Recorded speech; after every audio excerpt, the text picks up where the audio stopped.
I'm Darcy Dutcher. I talk a lot. It will be very difficult for me to shut up after 5 minutes. That's going to be my biggest challenge. Hopefully I can do it. If not, Hadley will remove me from the stage, so we'll be all right. As I said, I'm Darcy Dutcher. I'm currently head of UX and design at a company called Photobox, which most people have not heard of. You will, however, have heard of Moonpig, which we own. And now the song is stuck in my head, probably in yours too. You can thank me for that later. A little bit of background. I have been doing UX for my entire career, and there's not a chance that I'm going to tell you how long that career has been. That's a secret that I'm taking to my grave with me. I first encountered Agile in 2002, and let's just say it didn't go very well. The company that I was working for at the time came in one day and set 2 copies of a book on a table and said, "We are Agile. We're going to do this differently now." Sadly, that company is now out of business. Not because of Agile, there were lots of other problems going on with it. However, I can say my first encounter as a UX professional in an Agile environment really didn't go very well.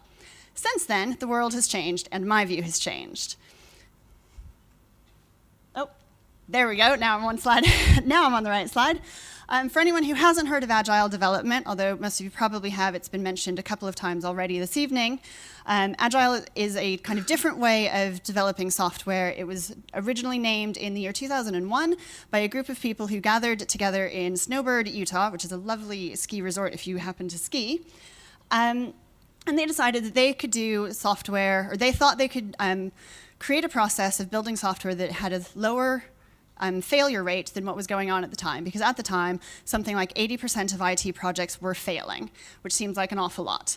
So they got together and they came up with a plan that encourages iterative design, or iterative software, fast feedback, collaboration, and communication.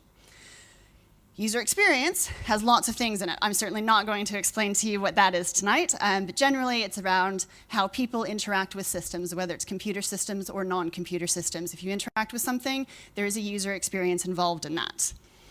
Now, those two things together, often people struggle with. These are some of the complaints that people have, mostly UX people who go, "I don't want to work in an Agile way. I don't have time to think about the big picture. If I have to do Agile, or if I have to do development and design piece by piece, it's disconnected. You end up with this terrible patchwork quilt that doesn't really fit together. UX improvements are often prioritized lower than new functionality, so we never actually get to make anything better. And UX is often blamed for being a bottleneck for slowing down development."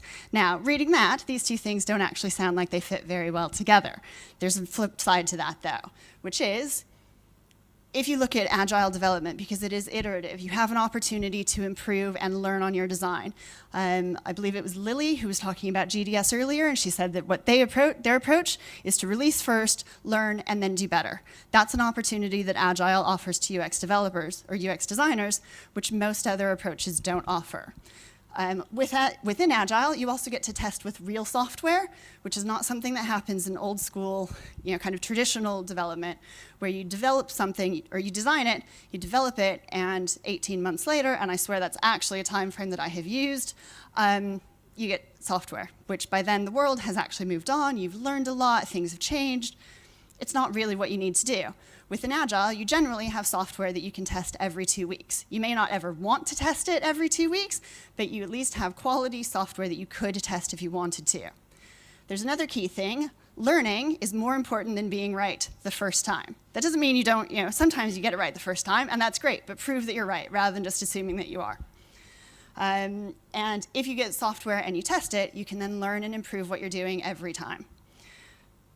Second, third, fourth, fifth, I don't know what number I'm on anymore. Collaboration with other people and other skill sets is generally always a good idea. You're going to learn from their experiences, you're going to learn from their knowledge. What's in your head is great, what's in someone else's head combined with what's in your head is probably even better. And last on this topic is Agile development allows you to focus on the high priority features, which means from a design standpoint, you can also design the most important features because you're not wasting your time on small little things that don't actually matter to the end user, to your customer, and to the people who are paying you to do software.